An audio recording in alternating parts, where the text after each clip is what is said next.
Since the 22nd of May 2024 and the release of Wuthering Waves, the game has become a favourite amongst many gacha players. Critical acclaim followed, with incredibly positive review scores posted across various platforms and even being included in the finalists of a multitude of game awards from various outlets. But it wasn't always like this. Upon launch, there was a bunch of things that needed fixing: logging timeout issues, a problem with age authentication, forced logins every time the game client was relaunched on PC, crashes, glitches on certain Android devices, poor quality localization, and performance issues including lag, freezes, and frame rate problems, amongst a myriad of other issues. But to be fair, Kuro got to work promptly, fixing many of these hiccups very quickly and continuing to strive to improve on other technical problems that required a little more time. And since launch, the game has improved on many fronts, along with working to improve voice acting direction and quality. It could be dangerous for you. Okay. An almost constant stream of quality of life updates, storytelling improvements, map additions, and an ever-expanding roster of interesting and nuanced characters that just added even more depth to what is considered by many the best action combat in gacha. But among all of these huge improvements to the game, there has been one part of Wuthering Waves that has lacked the same level of advancement in my opinion. Now that's not to say this part of the game is bad, I'm in no way saying that, but I do believe it's part of the game that's lacking a little variety and creative thought process from the developers, especially in comparison to the massive strides we have seen in other areas of the game. Let's discuss why I think this is and potentially some ideas on how to improve this incredibly important part of Wuthering Waves. Events. Events in any gacha game or live service game for that matter are an important part of the gameplay loop, a way to introduce new content for the players and a fun way to allow people to gain rewards for their account and give them the content to use for their roster of waifus, and in my opinion a great way to allow people to play the game in a slightly different manner. It's also a vehicle to introduce variety in the moment-to-moment experience of a game. This can be done through themed or seasonal modes or just ones that expand on the world and lore or even build upon lesser explored characters, and offering up an abstract way to play the game with timed or permanent additions. And some of the most fun events for me personally are those more abstract events in games that do offer up a different way to play a game, modes that feel like a little vacation from the typical experience of a normal game but still exist within said title. This is where I think Wuthering Waves is lacking in my opinion, and remember, this is just my opinion on events. Many will disagree on these points and that's totally fine. As I mentioned before, many consider the combat in Wuthering Waves to be the best action combat the genre has to offer, and when you do something really well, it does make sense to lean into this aspect of your game, and I genuinely appreciate many of the events and modes in Wuthering Waves putting the combat first and foremost. It makes sense to do so, right? And with this video, I'm not in any way asking for this to stop, but I would love to see additions of more variety into the events.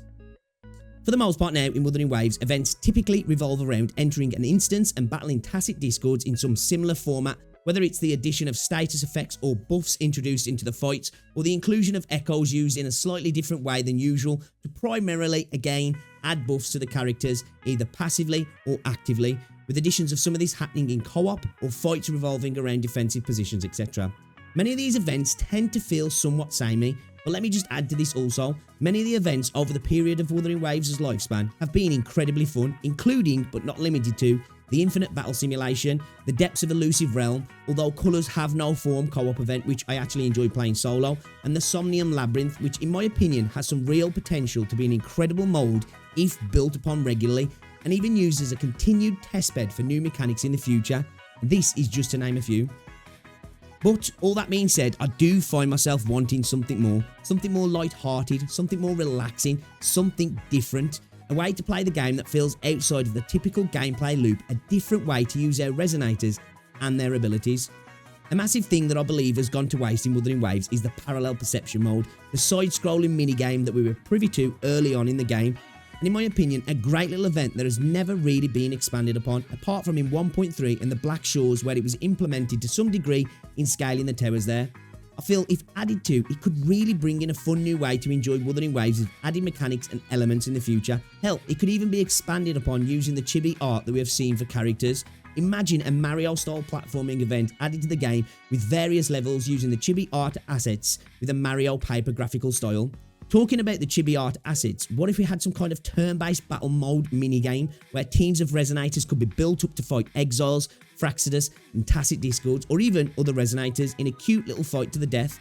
We could see puzzles in the style of the world map holograms and page collecting segments we find in Renacita, where isometric viewpoints could be used to solve more in-depth puzzles and board game-like modes.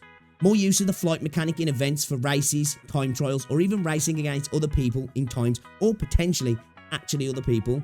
How fun would it be to play as a Tacit Discord and fight through instance dungeons against other Tacits or even humans?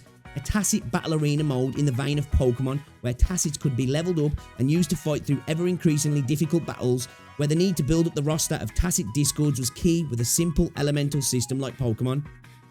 I've said this multiple times, but dungeons could be added to the game also via temporary events. We kind of almost have it now with the Elusive Realm, but not quite.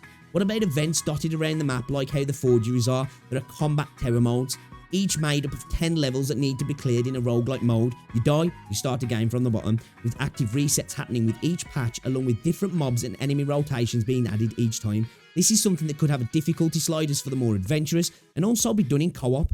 I do like the new tactical holograms in Renacita with new mechanics that are triggered, and I do hope it gets regular resets with new enemies being added to it with a variety of mechanics and gimmicks each time.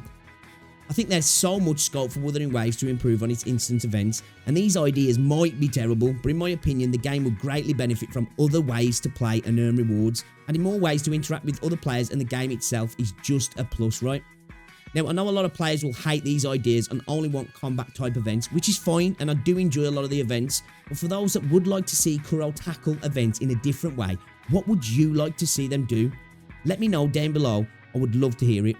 And as always, if you did enjoy the video, drop a like on it, and I will see you in the next one. Ta-ra. Time to leave. Copy.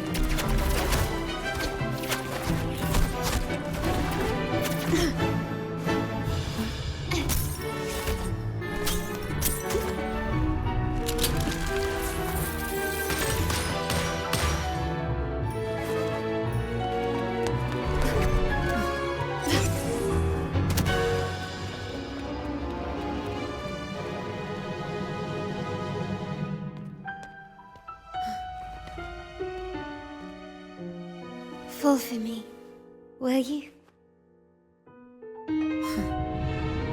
Then, let's fall together!